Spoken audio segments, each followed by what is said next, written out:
దీపావళి అమావాస్యతో ఆశ్వయుజ మాసం పూర్తవుతుంది. ఆ మర్నాడు పాడ్యమి నుంచి కార్తీక మాసం ప్రారంభమవుతుంది. ఈ ఏడాది అమావాస్య తిథి తగులు మిగులు రావడంతో అక్టోబర్ 20న దీపావళి జరుపుకుంటారు. ఆ మరుసటి రోజు కూడా సూర్యోదయం సమయానికి అమావాస్య ఉండడంతో కార్తీక మాసం అక్టోబర్ 22 బుధవారం నుంచి ప్రారంభమవుతుంది. బ్రహ్మముహూర్తంలో కార్తీక స్నానం ఆచరించడంతో కార్తీక మాసం ప్రారంభమవుతుంది. అందుకే సూర్యోదయ సమయానికి ఏ రోజు అయితే పాడ్యమి తిథి ఉంటుందో ఆ రోజు నుంచే ప్రారంభం. అందుకే 2025లో అక్టోబర్ 22 బుధవారం నుంచి కార్తీక మాసం మొదలవుతుంది. కార్తీక మాసంలో కార్తీక పౌర్ణమి సహా ముఖ్యమైన రోజులు. 2025 అక్టోబర్ 22 బుధవారం కార్తీక మాసం ప్రారంభం పాడ్యమి. అక్టోబర్ 23 గురువారం యమవిధియ అగ్నిహస్త భోజనం భాయదూజ్. అక్టోబర్ 25 శనివారం నాగుల చవితి. అక్టోబర్ 26 ఆదివారం నాగపంచమి. అక్టోబర్ 27 సోమవారం కార్తీక మాసం మొదటి సోమవారం.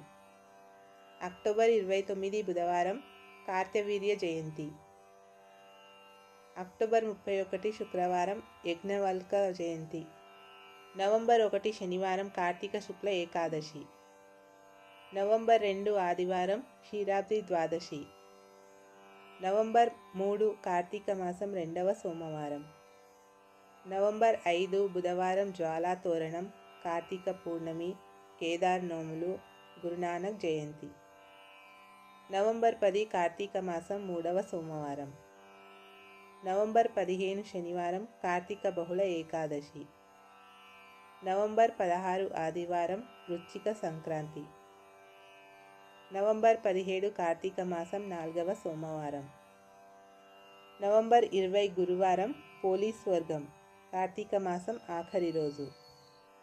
కార్తీకం నెల రోజుల్లో సోమవారాలు జ్వాలా తోరణం శివుడి ప్రాముఖ్యత తెలియజేస్తే, బలిపాడ్యమి, ఏకాదశి, క్షీరాబ్ది ద్వాదశి రోజు శ్రీ మహావిష్ణువును పూజిస్తారు. కార్తీక పురాణంలో మొదటి 15 అధ్యాయాలు శివుడి ప్రాముఖ్యత, చివరి 15 అధ్యాయాలు విష్ణువు గురించి ఉంటుంది. ఈ ఏడాది అనగా 2025 అక్టోబర్ 22 నుంచి కార్తీక మాసం ప్రారంభమవుతుంది. నవంబర్ 20తో ముగుస్తుంది. నా కార్తీక నమో మాసః న దేవం కేశవాత్ పరం నచ వేద సమం శాస్త్రం న తీర్థం గంగాయాస్తమం. కార్తీక మాసానికి సమానమైన నెల లేదు, శ్రీ మహావిష్ణువుకు సమానమైన దైవం లేదు, వేదాలతో సమానమైన శాస్త్రాలు లేవు, గంగతో సమానమైన తీర్థం లేదు అని ఈ శ్లోకం అర్థం.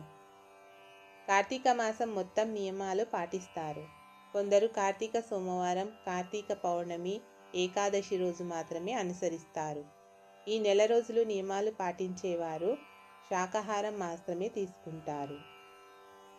వానాకాలం పూర్తయి చలి మొదలయ్యే రోజులు కావడంతో ఈ నెల రోజులు దుప్పట్లు, కంబళ్ళు, స్వెటర్లు దానం చేస్తే పరమేశ్వరుడి అనుగ్రహం లభిస్తుంది. కార్తీక మాసం నియమాలు పాటించేవారు ఇవి మర్చిపోవద్దు. ఈ నెల రోజులు వెల్లుల్లి, ఉల్లి, మద్యం, మాంసానికి దూరంగా ఉండాలి. ప్రతికూల ఆలోచనలు దరిచేరనివ్వవద్దు. నమ్మకం లేకపోతే భగవంతుణ్ణి పూజించవద్దు, కానీ దైవాన్ని దూషించకండి. దీపారాధన కోసం నువ్వుల నూనె లేదా ఆవు నెయ్యి వినియోగించండి. నూనె వంటికి రాసుకోవద్దు. కార్తీకంలో మినుములు తినడం, నలుగు పెట్టుకొని స్నానం ఆచరించడం చేయకూడదు. కార్తీక మాసంలో నియమాలు పాటించేవారు ఈ నియమాలు పాటించని వారి చేతి భోజనం చేయకూడదు.